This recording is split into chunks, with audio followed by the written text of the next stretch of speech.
자, 그럼 시작합니다. 구독과 좋아요 부탁드려요. 제목 우주의 재판 지구의 운명. 지구에서 멀리 떨어진 인간의 과학으로는 아직 탐지할 수 없는 외계 행성이 있다. 이 행성은 고도로 발전된 문명을 가진 외계인들이 살고 있으며 그들은 우주의 균형을 유지하는 것을 자신들의 사명으로 여긴다.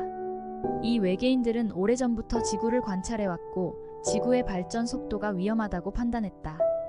그들은 신호자들이라 불리며 침묵 속에서 우주의 다른 문명들에게 경고를 보내는 존재들이다. 첫 번째 신호. 2025년 전 세계의 천문학자들은 지구 전역에서 동시에 포착된 이상한 신호에 주목하게 된다. 이 신호는 지구 외부에서 온 것이며 그 출처는 명확하지 않았다. 신호는 반복적이고 일정한 패턴을 따르고 있었지만 그것이 무엇을 의미하는지 아무도 이해하지 못했다.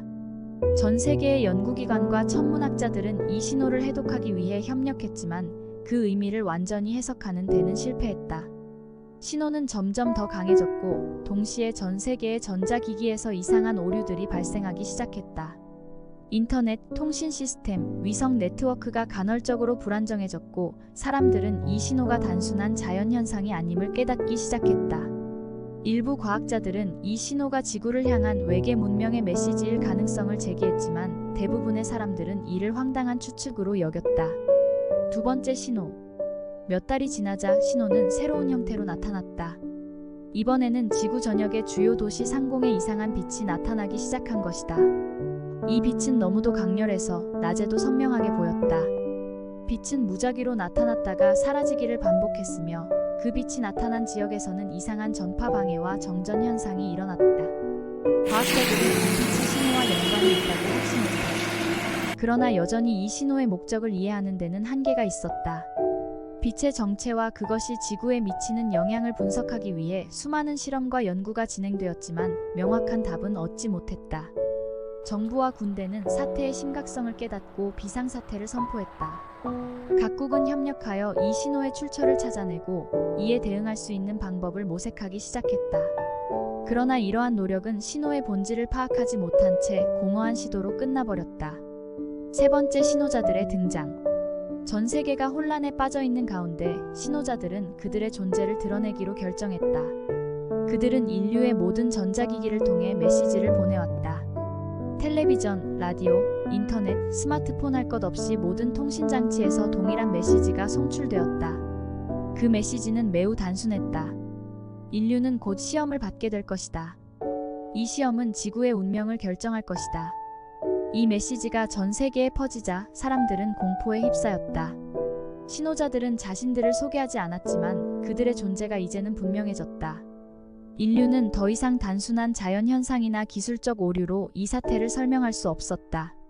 외계의 힘이 지구를 주시하고 있으며 그들의 의도는 불확실했다. 신호자들은 곧 인류가 그들이 정한 시험을 통과하지 못할 경우 지구는 그들의 침공 대상이 될 것이라고 경고했다. 이 시험은 인류의 기술적 능력이나 군사적 힘이 아닌 지구 전체의 연대와 책임감을 시험하는 것이었다. 네 번째 시험의 시작. 신호자들의 경고 후 전 세계 각지에 미지의 물체들이 나타나기 시작했다. 이 물체들은 각국의 주요 도시 근처에 위치했으며 크기와 모양이 모두 동일했다. 물체는 금속으로 이루어진 구형 구조물로 그 표면은 빛을 반사하지 않고 마치 모든 것을 흡수하는 듯한 검은색이었다. 과학자들은 이 물체들을 분석하기 위해 노력했지만 그 구조와 재질 그리고 목적을 파악하는 데 실패했다. 물체들은 지구의 기술로는 감지할 수 없는 에너지를 발산하고 있었으며 주변 환경에 이상한 영향을 미치기 시작했다. 물체가 설치된 지역에서는 기상 변화, 지진, 화산 폭발 등 예측할 수 없는 자연재해가 발생했다. 인류는 이러한 자연재해의 원인을 물체에 돌렸지만 이를 막을 방법을 찾지 못했다. 각국 정부는 물체를 제거하기 위해 군사력을 동원했지만 모든 시도는 실패로 끝났다. 물체들은 어떠한 물리적 공격에도 손상을 입지 않았고 오히려 그 영향력을 확대해 나갔다. 다섯 번째 인류의 반응. 전 세계가 절망에 빠져 있던 중 인류는 연대와 협력의 중요성을 깨닫기 시작했다. 각국의 정부는 이 위기를 극복하기 위해 힘을 합치기로 결정했고 모든 기술적 자원과 인력을 동원하여 문제를 해결하려고 했다. 과학자들은 물체의 에너지를 분석하고 그 영향을 최소화하기 위한 방법을 모색했다. 이 과정에서 인류는 단순히 물리적인 힘으로 문제를 해결하려는 시도 대신 지구와 자연의 균형을 회복하는 데 초점을 맞추기 시작했다. 신호자들의 시험이 단순한 물리적 도전이 아니라 인류가 스스로를 어떻게 보호할 것인지에 대한 시험이라는 것을 깨달은 것이다. 인류는 환경보호와 지속 가능한 발전에 집중하기 시작했고, 자연재해의 피해를 최소화하기 위해 전 세계적인 협력이 이루어졌다. 이러한 노력은 물체의 확장을 점차적으로 줄이기 시작했다. 신호자들은 이러한 인류의 변화를 주의 깊게 관찰하고 있었다. 6번째, 최후의 결단. 위기의 절정에서 신호자들은 인류에게 최후의 선택을 요구했다. 그들은 인류가 스스로를 지킬 수 있는 능력을 보여주지 못할 경우 지구를 직접 통치하겠다고 경고했다. 신호자들은 인류에게 그들이 얼마나 연대와 책임감을 가지고 있는지 입증할 마지막 기회를 주었다. 각국은 힘을 합쳐 물체의 영향을 완전히 차단하기 위해 최후의 작전을 시작했다.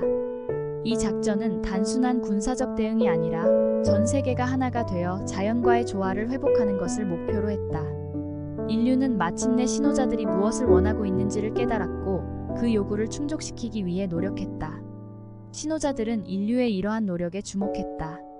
그들은 지구가 여전히 발전 가능성이 있는 행성임을 인정하고 침공을 포기하기로 결정했다. 물체들은 신호자들의 명령에 따라 점차 에너지를 잃고 결국 사라졌다.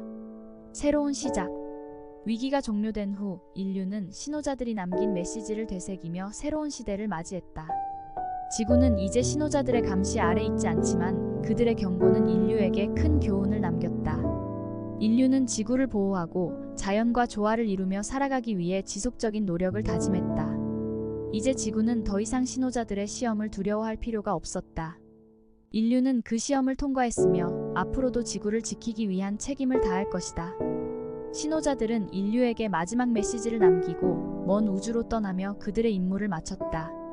그들은 언젠가 다시 지구를 방문할 수도 있지만 그때는 우주에서 평화를 나누는 동반자로서 방문할 것이다.